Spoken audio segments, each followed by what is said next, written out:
so much of our lives today are influenced by Greek mythology. Did you guys know that?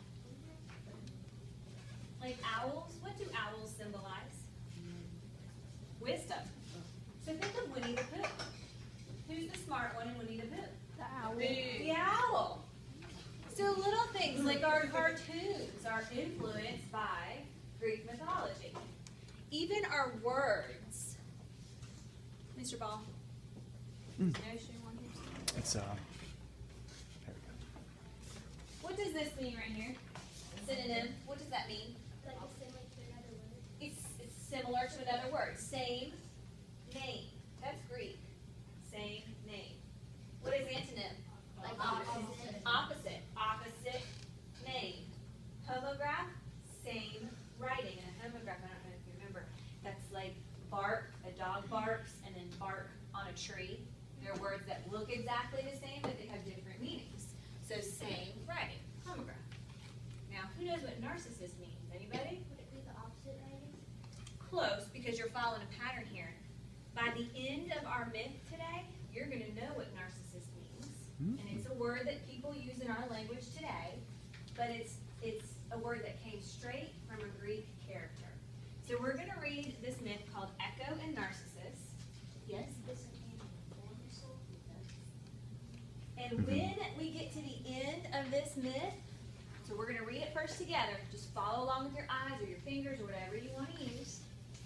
Then we're going to go back and see if we can find the theme. What does a theme mean? The range. The what? Like what they're trying to get. Yeah, get across the lesson that they want you to learn. Because, you know, maybe the people that wrote Greek mythology, maybe they were teachers too. We always want you to get something out of it. Lessons and themes and, oh, it's just great. You're going to love it. All right, so everyone start with me at the very, very beginning.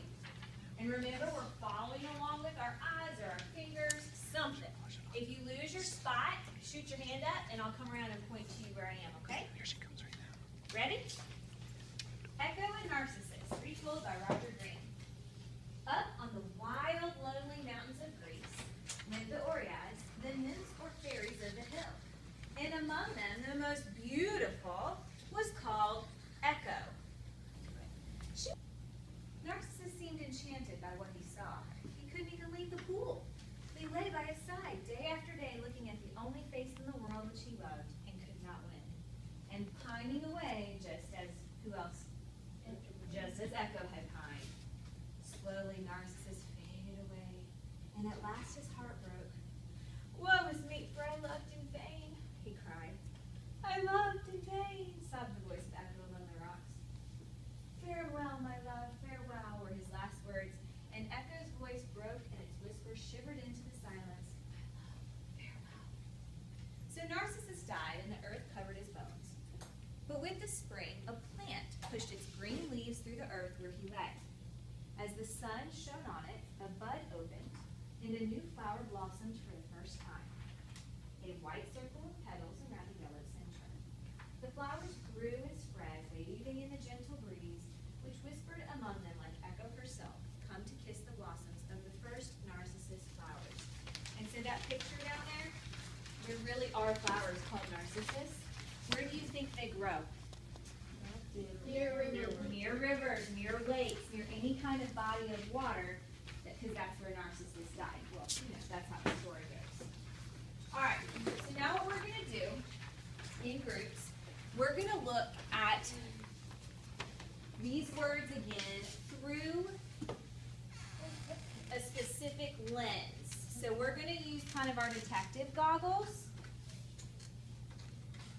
And we're going to look for things that the character says, thinks, does. And I'm going to assign you a character in just a minute. Then we're going to look at patterns and then understandings. But we'll get to that part after we do our lens. Yes? We're going to come back to Narcissus. We do that at the very end. Thank you for keeping me on track. Because I forget things. I'm old. All right. When I come around, I'm going to assign you a character. Someone in your group might want to write this down or maybe circle it somewhere so you don't forget.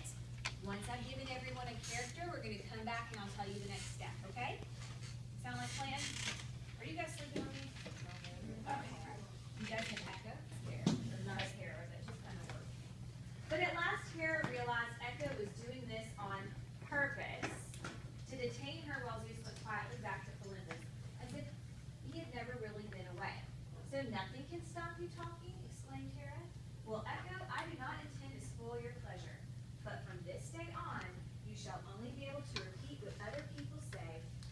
never speak unless someone else speaks first.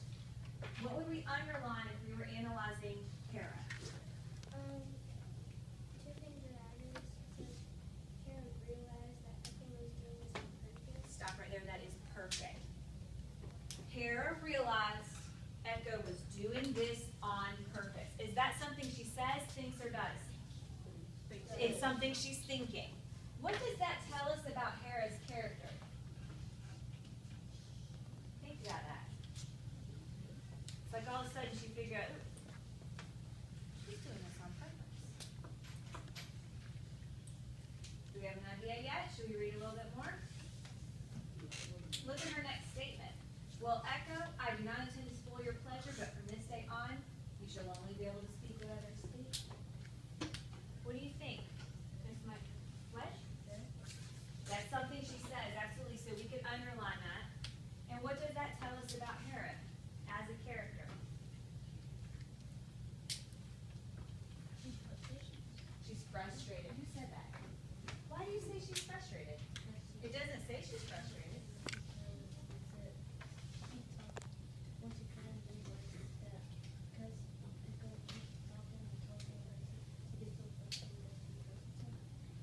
Hera keeps figuring out that something's going on. Echo's really irritating her, but it never comes out and really says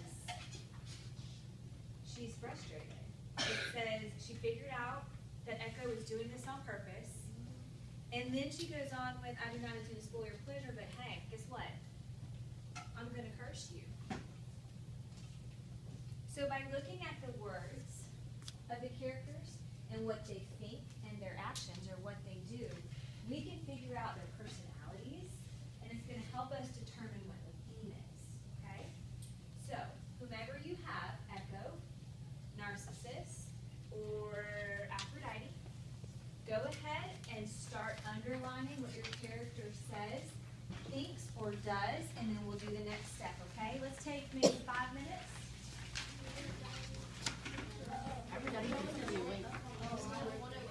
What character did you guys get? Echo. Echo? Okay.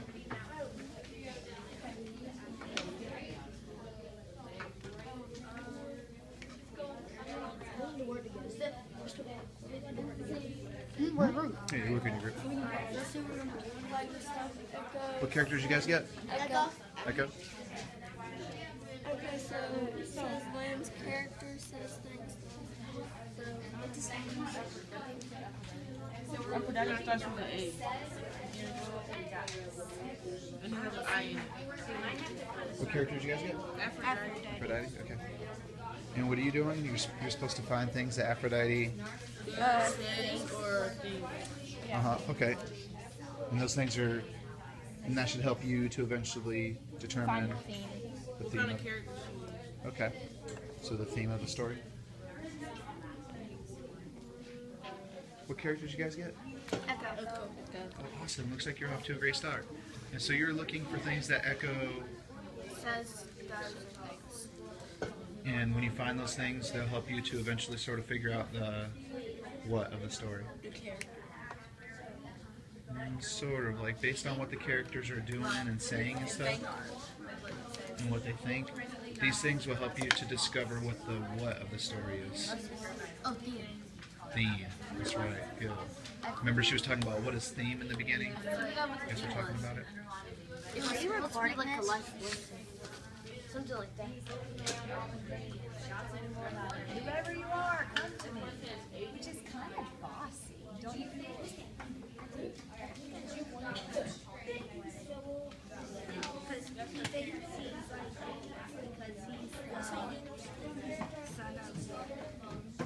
That could be. But if you were asking someone for help, would you say, come, whoever you are, come to me? What might you say? I'm lost. Can someone help me? Is anyone out there? It's not just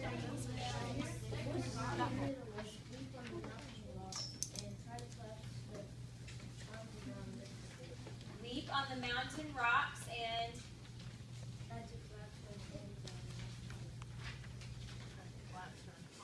clasp her hands. Thank you.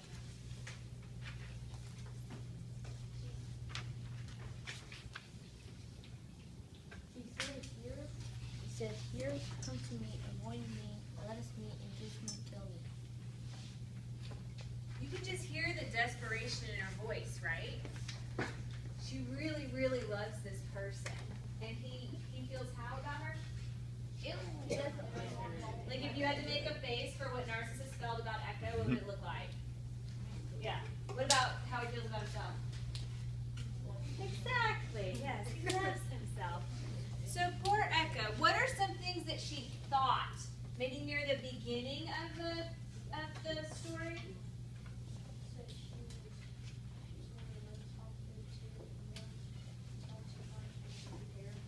So the author, when giving us a description, tells us that she talks too much. Were those her exact words? Talks too much? So if your teacher or your mother or your friend says, "Girl, you talking too much," what does that mean? You need to be quiet. You need to stop talking. You're irritating me, right? I say that to my daughter, Gracie, you are talking too much. Shush, let's have some quiet time. So too much indicates, dial it back a little bit, right? How did that make little Miss Kara feel? Frustrated. She was frustrated.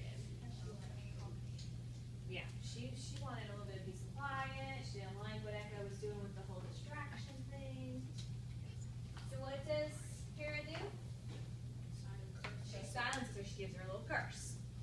You don't mess with these goddesses. You notice Hera and Aphrodite are throwing out the punishments? Don't irritate them. So Echo's talking too much. She weeps on the mountain rocks after she's been cursed. And she's just so in love with Narcissus. What happens to poor Echo at the end? She dies. She wastes away. But can we still hear her? Where? In the mountains, in the rock. We can still hear her in the rock. Remember it said something about the rock? Respect others so you'll have friends, and that you'll be a good friend to others so you care about them. And Well, now that's just perfect. Be a good friend, be respectful of others, think about others before you think about yourself. This is not a theme only present in Echo and Narcissus. That's a theme that you'll see across literature, to put others first, to be kind to others. Some other people said some great things also. What are some other thoughts you guys had? Treat others like you want to be treated. Narcissus died a pretty lonely, miserable little death. And so maybe the authors of this Greek mythology are trying to tell us, spend a little bit more time trying to help others, which goes back to what you were saying. Yes. it's kind of like it's going through life. If you're like always by yourself and you take out other people and because he died because he loved himself, because he couldn't kind of like do that because no one else will like you. If you act like that, if you're always full of yourself and selfish, no one else wants to be around you. So, perfect. You guys have done an excellent job with this. What I want you to do every time you read anything is think about what that author is trying to teach you. There are lessons in everything that you read, and it makes the story more interesting if you try and think about it. Okay? Great work today. I'm very proud of you. I hope to see you when you have a PhD. So even if no one in your family has been to college before, you can be the first. You have to work really hard at school. You know how much I've paid for my undergraduate degree? Zero. You know why? Because you got a scholarship. I got lots of scholarships because I worked really, really hard in school. So have fun, but also work hard so that you can go get your degree and not have to pay all this